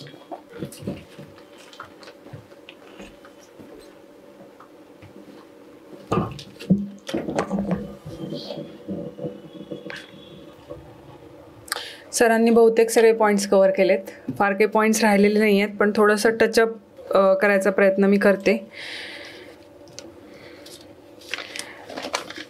सगळ्यात पहिल्यांदा मला असं सांगावंसं वाटतं की जेव्हा आपण इंटरव्ह्यूला जातो आहोत किंवा इंटरव्ह्यूला जाणार आहे असं आपल्याला जेव्हा अंदाज येतो, तेव्हापासून आपल्या मनामध्ये प्रश्न सुरू होतात की आता इंटरव्ह्यूला कसं जायचं. प्रीला मेन्सला परीक्षेला जाताना जेवढा पोटात गोळा येणार नाही तेवढा इंटरव्ह्यूच्या नावाने येतो. म्हणजे आपण कितीही बेस्ट असू, आपण स्वतःला कितीही बेस्ट समजत असलो तरी इंटरव्ह्यूला जायचं म्हटल्यानंतर पोटात मनात असं कालवा व्हायला लागते. प्री मेन्सला व्हायची ती वेगळ्या प्रकारची असते, इंटरव्ह्यूची कालवा आणि भीती जी असते ती वेगळ्या प्रकारची असते. ते भीती मागचं कारण जे आहे ते जर तुम्हाला समजलं तर तुम्हाला इंटरव्ह्यूला जाताना खूप एक म्हणजे आपलं तळं असतं पाण्यातलं किंवा नदी असते, प्रवाह असतो, नॉर्मल तो संथ जर झाला, जिथे मैदानी प्रदेश असतो तिथं संथ होतो प्रवाह, त्याच्यात दगड टाकण्याआधी ते पाणी संथ असतं. दगड टाकला की त्याच्यात ना तवंग किंवा तरंग जे आहेत ते निघतात आणि अनस्टेबल होतो पाण्याचा जो लेवल असते ती. तसं इंटरव्ह्यूला जायचं आहे म्हटल्यानंतर आपल्या मनाचे जे तरंग नॉर्मल असतात ना ते वर खाली व्हायला लागतात. आणि जसं जसं इंटरव्ह्यूची डेट किंवा इंटरव्ह्यूची वेळ जवळ येते तसं हातपाय गार पडायला लागतात किंवा आवाज कापरा व्हायला लागतो. मग ते मुलगा मुलगी कोणीही असेल बरं का, जेंडरशी रिलेटेड नाही आहे ती गोष्ट, ती जेंडर न्यूट्रल आहे थँकफुली, की ते कोणालाही होऊ शकतं. आणि कितीही वयाने मोठे असाल किंवा पहिल्या अटेम्प्टमध्ये तुम्ही इंटरव्ह्यूला जाणार असाल, अटेम्प्ट पण मॅटर नाही करत, इंटरव्ह्यू इज इंटरव्ह्यू. त्याच्यामुळे ह्या कारणासाठीच्या मुळाशी तुम्हाला जायची गरज आहे. मग तुम्हाला मेन्सला फिजिकलला काहीही मार्क असू द्या, कितीही मार्क असू द्या, त्याचं बर्डन घ्यायची गरज तुम्हाला नाही आहे. तर ती भीती का वाटते किंवा मनात कालवा होण्यामागचं कारण जे आहे ते एक असं आहे की आपल्याला पहिल्यांदा अननोन व्यक्ती जी आहे ती जज करायला बसणार आहे. मग तुमच्या केसापासून खाली शूजपर्यंत, दाढी मिशी कटिंग केस, मुलींनी कशा पद्धतीची साडी नेसली आहे, ड्रेस घातलाय, इस्त्री केलेला आहे नाही केलेला आहे, इथपासून म्हणजे तुमचं फिजिक जे आहे, बाहेरून जी तुमची आकृती दिसणार आहे त्याच्यापासून तुम्ही मनाच्या आणि बुद्धीच्या कोऑर्डिनेशननी काय पद्धतीने उत्तर देताय इथपर्यंत. म्हणजे जज कशा पद्धतीने करणार आहे, जजमेंटल कसे होणार आहेत ते तर तुम्हाला आतून बाहेरून सगळीकडून ते जाणून घेणार आहेत. आणि ते आपल्याला जाणून घेताना आपल्याला त्यांना जे दाखवायचं आहे आपण काय आहोत तेच दाखवलं जाईल ना, का नको ते बोलू आपण किंवा नको ते उत्तर देऊ, या भीतीपायी आपल्याला तो कॉन्शियसनेस जो आहे तो जास्त येतो. त्यामुळे सगळ्यात आधी जे करायचंय तुम्हाला, मग तुम्ही कुठलाही आयुष्यातला इंटरव्ह्यू द्या, एक करायचंय की मी जे आहे त्या पद्धतीने मला सामोरं जायचंय. फक्त आपण मेन्स आणि प्रीला कसं टेक्निकॅलिटीज असतात, म्हणजे आता तुमची ऑब्जेक्टिव्ह आहे तर त्याला एकच गोळा काळा करायचा आहे एका पुढचा, 1 आणि 2 जर नीट काळा नाही केला किंवा 2 काळे केले तर ते बाद होणार आहे. ही टेक्निकॅलिटी आहे ना, प्रीची आहे, मेन्सची आहे, निगेटिव्ह मार्किंगची टेक्निकॅलिटी आहे, ती सगळ्यांना सारखी आहे. तशीच इंटरव्ह्यूची टेक्निकॅलिटीचे 2-3 मुद्दे मला सांगता येतील. एक आहे तुमचा पेहराव, दुसरा आहे तुमची एंट्री काय पद्धतीने होते, मग त्याच्यामध्ये नॉक करणं, good evening, good afternoon, greet करायचं की नाही करायचं, हा दुसरा मुद्दा आहे. आणि पेहरावामध्ये सुद्धा तो इस्त्री केलेला पेहराव जो आहे तोच पाहिजे, फक्त चेहरा इस्त्री केलेला नकोय आपला. म्हणजे बाळ जर रडायला लागलं तर ते वडिलांकडे पण देत नाही कोणी, कोणाकडे देतात आधी, आईकडे देतात, आणि रडकं बाळ घे बाई तुझं तुला. आणि तेच बाळ जर पोट भरलेलं असेल, शिशू व्यवस्थित झालेले असेल आणि ते खिदी हासत असेल तर ते त्याचा लाड सगळ्यांना करावा असं वाटतं. हे सगळ्यांनी पाहिलेलं आहे, म्हणजे तुमच्या घरात लहान मुलं असू द्या नाही तर नसू द्या, सिग्नलवरती, बस स्टॉपवरती, बसमध्ये, गावाकडे येताना जाताना आपल्याला हे बाळाचं प्रतिबिंब जे आहे ते बघायला मिळतं. मग तुमची चूक झाली, तुम्हाला असं विदिन अ सेकंड लक्षात येतं की अरे उत्तर आपलं हे चुकलेलं आहे बरं का, किंवा हा जो प्रश्न विचारला होता त्या प्रश्नापेक्षा मी उत्तरच वेगळं दिलेलं आहे, हे तुम्हाला विदिन अ सेकंड लक्षात आलं ना, तर नॉर्मली बोलताना आपण जसं मित्राला मैत्रिणीला म्हणतो नाही माझं उत्तर चुकलं बरं का, फक्त आपण ते जरा वेगळ्या भाषेत बोलतो मित्रमैत्रिणींशी बोलताना. तिथे पॅनल मेंबर जे आहेत ते मोठे आहेत त्याच्यामुळे थोडंसं ऑफिशियल पद्धतीने तुम्ही सांगू शकता की सर माझं हे चुकलंय किंवा मॅडम माझं हे चुकलंय किंवा हे उत्तर सॉरी मला असं वाटतं की मी चुकलोय. स्मितहास्य ठेवायला काहीच हरकत नाही.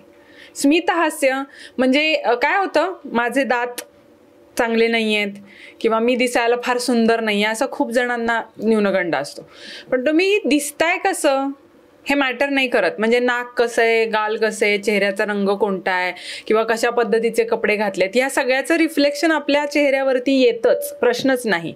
पण जेव्हा तुम्ही ऑफिशियल ठिकाणी जाताय आणि हे त्यांनाही माहिती आहे की तुम्ही टेन्शनमध्ये आणि हे आपल्यालाही माहिती आहे की आपण टेन्शनमध्ये, मग थोडंसं जर स्मितहास्य आपण चेहऱ्यावर आणू शकलो, चूक झालेली असू द्या नाही तर नसू द्या, आणि ती जे स्मितहास्य आहे ते चेहऱ्यावरती आणल्यावरती आपोआप तुम्ही ताजेतवाने दिसता, आपोआप तुम्ही फ्रेश दिसता, आपोआप तुमच्या चेहऱ्यावरती तेज येतं.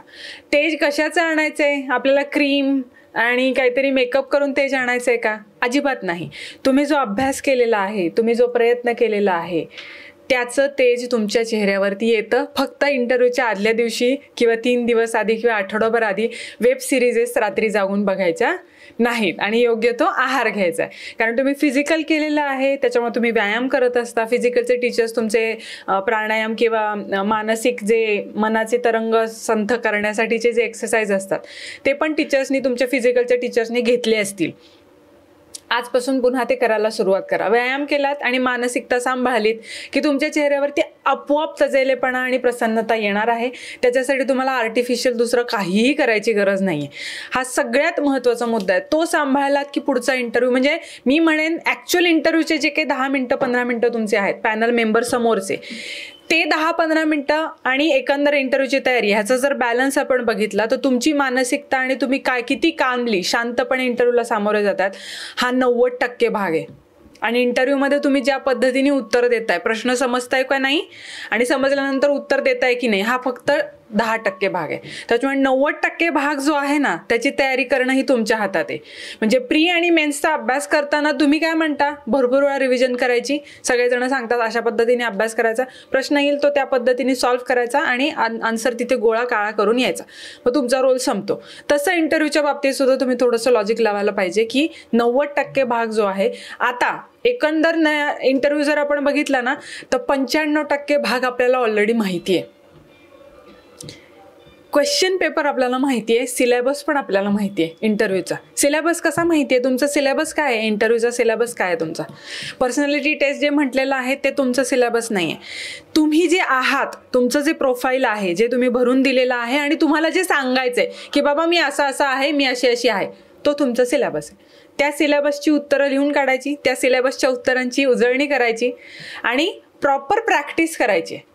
मग ती मॉक इंटरव्ह्यूत असू द्या, तुम्ही जर हॉस्टेलला राहत असाल तर मित्रमैत्रिणी जर एक सोबत असतील, प्रश्न विचारा. जेवता जेवता मेसवर जाता येता सांग या प्रश्नाचं उत्तर, आणि मग त्या ऑफिशियल शब्दामध्ये उत्तर सांगण्याची प्रॅक्टिस करायची. कोण म्हणलं इंटरव्ह्यूची उजळणी नाही करता येते. प्री आणि मेन्सला जशी तुम्ही परीक्षेची तयारी करता तशी तुमची इंटरव्ह्यूची तयारी सुद्धा होऊ शकते. त्याच्यातूनच तुम्हाला वेगवेगळ्या पद्धतीने मेंदूला सवय लागणार आहे की प्रश्न विचारल्यानंतर कशा पद्धतीने प्रोसेस करून उत्तर द्यायचे. कारण आतापर्यंत तुम्ही प्रश्न उत्तरांची प्रॅक्टिस नाही असं आहे का? असं अजिबात नाही आहे. प्री आणि मेन्समध्ये आपण प्रश्न उत्तरच तर करतो, फक्त ती बोलण्याची प्रॅक्टिस आपली नसते किंवा त्या माइंडसेटमध्ये, त्या स्ट्रक्चरमध्ये आपल्याला उत्तर देण्याची सवय नसते. कारण ऑब्जेक्टिव्ह एक्झाम आहे.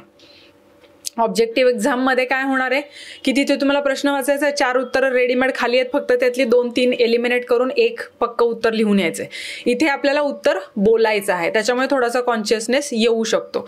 फक्त तो कॉन्शियसनेस पॉझिटिव्हली कसा घ्यायचा आहे ह्याच्याकडे लक्ष द्यायचं आहे. त्याच्यामुळे मेंदू, मन आणि तुमचा अपीअरन्स ह्याच्यावरती सगळा खेळ आहे. ह्या 3 गोष्टी ज्या आहेत त्या आपल्याच हातात आहेत. त्याच्यामुळे प्रश्नपत्रिका अननोन आहे आणि त्याचं टेन्शन घेण्याची अजिबात गरज नाही. प्रश्नपत्रिका आपल्याला इंटरव्ह्यूची ऑलरेडी माहिती आहे की जी आपल्या प्रोफाईलवरती येणार आहे. आणि आधीचे सगळे इंटरव्ह्यूज असतात, आपण पण मॉक इंटरव्ह्यूमध्ये सगळे पद्धतीने प्रोफाईल तुमचं कव्हर करून घेण्याचा प्रयत्न करतो. त्याच्यामुळे प्रश्न तुम्हाला ऑलरेडी माहिती आहे, पेपर तुम्हाला माहिती आहे, सिलेबसही तुम्हाला माहिती आहे, फक्त तो योग्य शब्दामध्ये तुम्हाला इंटरव्ह्यूमध्ये मांडायचा आहे. ठीक आहे. आता सरांनी बोलताना एकदा मध्ये सांगितलं की GK लेवल कशी आहे ह्याच्या पद्धतीने आपले प्रश्न जे आहेत ते कशी उत्तर आपण देतो त्याच्यावरती ठरतं. तर ही GK लेवल जी आहे ती कशी मिळवायची आणि किती मिळवायची आणि ते कसं जज करणार आहेत. तर पुन्हा इथे मला असं सांगावंसं वाटतं की GK पेक्षा किंवा जे नॉलेज आहे तुमचं, GKचा अर्थ सरांचा असा होता की तुमचं नॉलेज त्यांना चेक करायचं आहे. कुठलं नॉलेज आहे तुमचं चेक करणार आहेत. प्री आणि मेन्सचा सिलेबस केवढा व्हास्ट आहे. प्रिव्हियस इयर क्वेश्चन पेपर्समध्ये रिपीटेड प्रश्न असतात, पण सगळे रिपीटेड असतात का? तर नाही. तर मग स्काय इज द लिमिट आहे का इंटरव्ह्यूमध्ये? नाही. तुमचा जो प्रोफाईल आहे, पुन्हा एकदा मी सांगते, तुमचं नाव जरी सांगायचं नसलं तर तुम्ही जी व्यक्ती आहे त्याच्यानुसार व्हॅरी होतं. प्रत्येकाचा DNA सेम असतो का? DNA व्हॅरी होतो. त्याच्याप्रमाणे पर्सनॅलिटी सुद्धा व्हॅरी होते. त्यामुळे तुमची पर्सनॅलिटी जी आहे ना ती युनिक आहे. ये सिंगल पीस है, ये डुप्लिकेट पीस मिल ही नहीं सकता. PSIच्या इंटरव्ह्यूमध्ये तरी डुप्लिकेट पीस तुमचा नाही आहे. तुमचा आहे तो ओरिजिनल सिंगल पीस आहे. कपड्यांमध्ये लिमिटेड एडिशन असतात बघा, तसं स्वतःला ट्रीट करायला सुरुवात करा. लिमिटेड एडिशन आहे, सिंगल पीस आहे हा वाजवून तुम्हाला दाखवायचा आहे, फक्त आमचं नाणं खणखणीत आहे बास, आणि मग खरेदी करणार आहेत असा अप्रोच ठेवा. मग आपोआप तुम्ही कॉन्फिडंटली जाणार आहात. मी का सुटेबल आहे, मला माहिती आहे मी का सुटेबल आहे, तो मला फक्त ते सांगून ठेवायचं. मग कारण काहीही असू द्या, कारण डझंट मॅटर ॲट ऑल, फक्त तुम्हाला ते त्यांना पटवून द्यायचं, प्रत्येक उत्तरातनं द्यायचं. मग ते उत्तर आलं नाही तरी चालेल, पण तुम्ही कसं हँडल करणार आहे त्याच्यावरती आहे. त्याच्यामुळे पुन्हा तुम्ही प्रश्न जे पॅनल मेंबर विचारणार आहेत त्याची काळजी करण्याची गरज तुम्हाला नाही. तुम्हाला कशाची काळजी करायची आहे की जो प्रश्न येणार आहे तो तुमच्या प्रोफाईलमधनं येणार आहे, त्याचं उत्तर तुम्हाला आलं पाहिजे. मग फिरून फिरून आपणच प्रश्न तयार करू शकतो का, तर तयार करू शकतो आपल्या प्रोफाईलवरचे. आपल्याला आपल्या शाळा कॉलेज मार्क्स किती पडलेत, का पडलेत, आवडता विषय कोणता आहे, तुम्ही नाही सांगणार आहे तर तुमचे आई वडील सांगणार आहेत का, नाही. तुम्हालाच माहिती असणार ना तुमचे आवडीचे विषय कोणते आहेत, तुमच्या स्वभावातले दोष काय आहेत हे तुम्हालाच माहिती असणार आहे. आता प्रॉब्लेम काय होतो, समाजामध्ये आपल्याला अशी सवय लागलेली असते की दुसऱ्याला जज करायचं, त्याचे कपडे कसे खराब आहेत, त्यांनी कसं व्यवस्थित कपडे घातलेले नाही आहेत, किंवा तो कसा बुटका आहे, किंवा त्याची हाईट जरा चांगली आहे, हे जज आपण दुसऱ्याला करत राहतो कायम. इंटरव्ह्यूच्या वेळेस तो एक्सरसाइज स्वतःवर करायचा आहे. आणि तो जर स्वतःला जमत नसेल तर सगळ्या मित्रमैत्रिणींना सांगायचं की आज तुला दिवस दिलेला आहे, प्रत्येक मित्राला मैत्रिणीला एक दिवस द्यायचा आणि विचार करायला लावायचं, माझ्यातले पॉझिटिव्ह गोष्टी सांग, माझ्यातल्या निगेटिव्ह गोष्टी सांग. मदत घ्यायची आहे, काय बिघडणार आहे. इंटरव्ह्यूत पितळ उघडा पडल्यापेक्षा बॅकग्राऊंडला पितळ उघडं पडलेलं चालणार आहे. आणि मग जर तुम्हाला असं वाटलं की मित्रमैत्रिणी हेल्प करू शकत नाही तर आईला विचारा सरळ.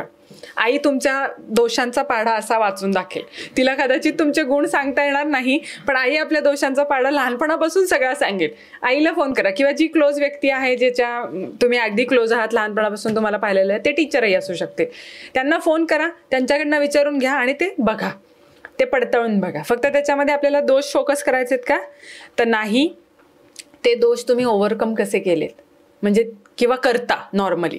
आता काही दोष म्हणजे असं नसतं की बाबा डेंजर आहे ते खूप, असं नसतं काही. मनुष्य स्वभाव असतो, आज असा असतो उद्या तसा असतो. परिस्थितीनुसार माणसामध्ये दोष आणि गुण जे आहेत ते डेव्हलप होत जातात. फक्त आता ते दोष आणि गुण जे आहेत ना ते टिपिकल न करता, कारण मी सांगितलं आताच प्रत्येकाचा DNA वेगवेगळा आहे, त्याच्यामुळे प्रत्येकामध्ये सेम गुण आणि सेम दोष असणार आहेत का, नाही. त्याच्यामुळे आत झाकायचंय आपल्याला, आत डोकवून बघायचंय. इतके दिवस जे झाकलेलं आहे ते थोडंसं उघडं करायचं आणि ते स्ट्रक्चर्डमध्ये मांडायचंय, म्हणजे अजिबात तुम्हाला प्रॉब्लेम येणार नाही की ते कशा पद्धतीने मांडायचंय. फक्त ते दोषांवरती तुम्ही ओव्हरकम कसं करता, किंवा एखादी चूक जर झाली असेल तर ती कशी सुधारता, हा पॉईंट ऑफ व्ह्यू तुमचा तिथे दिसला पाहिजे. त्याच्यामुळे तुमचं जे व्यक्तिमत्व आहे, ती ज्ञानाची आणि बुद्धीची जी परीक्षा आहे ती तुमची प्री मेन्सला झालेली आहे. इथे व्यक्तिमत्वाच्या परीक्षेमध्ये तुम्हाला ज्ञान आणि बुद्धी याच्यावरती भर कमी आहे आणि तुमची मानसिकता जी आहे त्याच्यावरती भर जास्त आहे, कारण ज्ञानाची चेकिंग ऑलरेडी झालेली आहे. आता तुमचं मेंटल स्टेटस कसं आहे, जेव्हा प्रश्न येतो तेव्हा तुम्ही ते हँडल करू शकता की नाही, हे मानसिकतेवरती जास्त आधारित आहे. कारण सगळ्यांना प्री मेन्स पास झालेलीच मुलं आहेत ही, त्याच्यामुळे तुमच्याकडे ज्ञान आहे, ज्ञान तुमच्याकडे नाही असं कोणी म्हणू शकणार नाही. ते मांडता कशा पद्धतीने येते, प्रश्न हँडल कसा करता येतो, ह्याच्यावरती तुमचं व्यक्तिमत्वाची चाचणी जी आहे ती होणार आहे. अजून एक मला इथे सांगायचं आहे की मॉक इंटरव्ह्यू जेवढे देता येतील तेवढे द्या, काहीच हरकत नाहीये, त्याच्यातून शिकायचं आहे. पण त्याचा निगेटिव्ह इम्पॅक्ट आपल्या तयारीवरती होऊ द्यायचा नाहीये. म्हणजे काय, त्याच्याकडे पॉझिटिव्हली बघायचं आहे की मॉक इंटरव्ह्यूमध्ये हा फीडबॅक मिळाला, इथे हा फीडबॅक मिळाला. अल्टिमेटली प्रत्येकाला बुद्धी आहे, फक्त ती आपण कधी वापरतो कधी वापरत नाही, ते आपल्यावरतीच आहे. आपण कधी बुद्धी वापरणार आहे आणि कधी नाही वापरणार आहे. तर जेव्हा बुद्धी वापरायची वेळ आहे तीही आहे. मॉक इंटरव्ह्यूमध्ये तुम्ही तुमचं देऊन आलेला आहात, फीडबॅक जो आलेला आहे तो जर निगेटिव्ह असेल तर अरे यार फीडबॅक निगेटिव्ह आलेला आहे, आता काही आपलं काही खरं नाहीये हे असं वाटून घ्यायचं नाही. निगेटिव्ह फीडबॅक आलाय तो इथे आलाय, थँकफुली इथे आलाय, पॉझिटिव्ह अप्रोचनी बघायचंय आणि त्याच्यात सुधारणा करून परत मॉक इंटरव्ह्यू द्यायचा, काहीच हरकत नाही. 10 ठिकाणी द्या, हरकत नाही, पण किती द्यायचं ह्याच्यावर बंधन जरी नसलं तरी कधीपर्यंत द्यायचं ह्याच्यावर बंधन पाहिजे.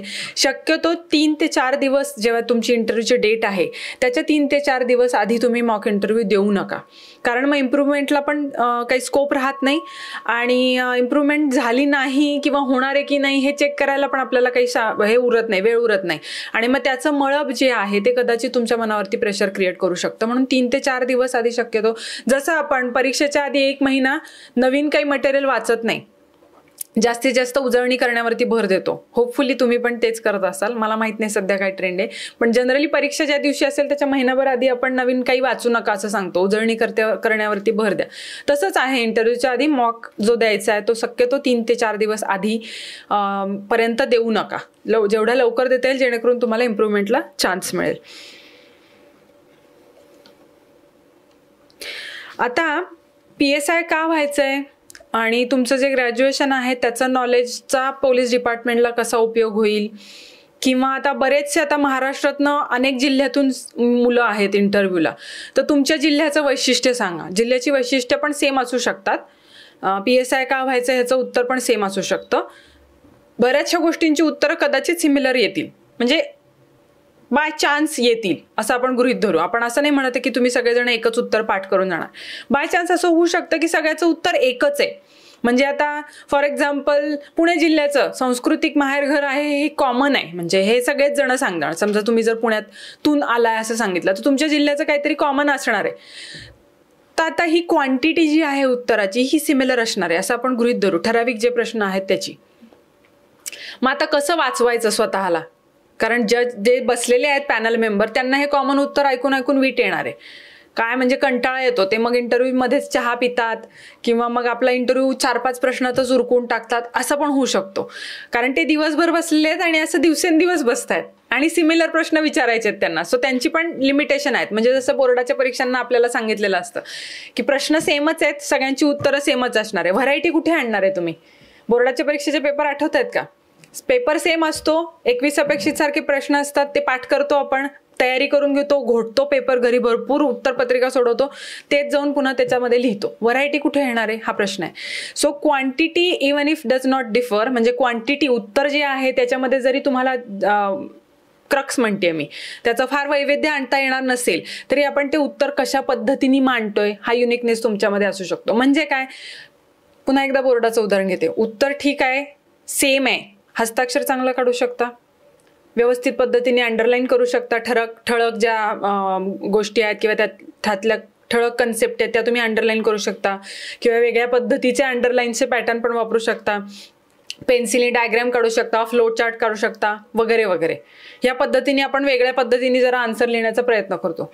तेच लॉजिक जे आहे ते इंटरव्ह्यूमध्ये तुम्ही वापरू शकता. म्हणजे काय, उदाहरण देऊन सांगते. स्काय ब्ल्यू शर्टचं उदाहरण दिलं. ऍक्च्युली तुम्हाला स्काय ब्ल्यू शर्ट किंवा व्हाईट शर्ट चांगला दिसतो की नाही हे वापरा ना मेंदू जरा.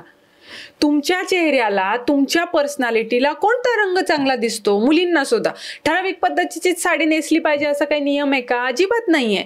पर्सनॅलिटी चांगली दिसली पाहिजे हा एकच उद्देश आहे आणि त्याच्यासाठीच आपण सगळं झटतोय. आणि हा शेवटचा टप्पा आहे, म्हणजे आता अख्खा हत्ती पुला करून गेलेला आहे, फक्त त्याचं शेपूट राहिले इंटरव्ह्यू म्हणजे. मग ते पण महत्वाचं आहेच ना, जायला तर पाहिजे सगळ्याच्या सगळा हत्ती बाहेर, तेव्हा कुठे त्याला पोस्ट मिळणार आहे ना. मग कसं करणार तुम्ही? तर स्वतःचं अनालिसिस करा. स्वतःला आता स्किन कलरचा खूप एक न्यूनगंड आहे भारत समाजामध्ये, तो आहे असं नाही, जगभरामध्ये. कशाला न्यूनगंड घेताय त्याचा? नका घेऊ. तुम्हाला कुठल्या रंगात फ्रेश वाटतं आणि जो रंग आपण घालतो त्या रंगाचं रिफ्लेक्शन तुमच्या चेहऱ्यावरती येतं. मग लाईटमध्ये येतं, सूर्यप्रकाशात येतं, अंधारात येतं का कशात येतं ते तुमचं तुम्ही चेक करा. पण तुमच्या चेहऱ्यावरती रिफ्लेक्शन जे आहे, स्किन कलर कुठलाही असू द्या, पण तुमच्या चेहऱ्यावरती त्या कलरचं रिफ्लेक्शन जर चांगलं दिसत असेल तर गो अहेड विथ दिस. फक्त याच्यात एक तळ टिप आहे की खूप भडक रंग घालायचे नाहीत. म्हणजे अगदीच धमक लाल रंग तुम्ही घालून गेलाय की एकदा काळा कुट्ट रंग घालून गेलाय किंवा साडी नेसून गेलाय, एवढं नाही. फ्रेश कलर्स पाहिजेत पण ते चेहऱ्याला सुटेबल, आपल्या चेहऱ्यावरती ग्लो त्यांनी आला पाहिजे. तो ग्लो आर्टिफिशियल क्रिएट नाही करायचा आपल्याला, या पद्धतीने तो आरामात आपल्याला करता येतो. सो हे बारीक बारकावे आहेत एकदम, पण हे बारकावेच आपल्याला खूप जास्त कॉन्फिडन्स देऊन जातात जेव्हा आपण इंटरव्ह्यू रूममध्ये एंटर करणार असतो. आय गेस एवढंच आहे शेअर करण्यासारखं.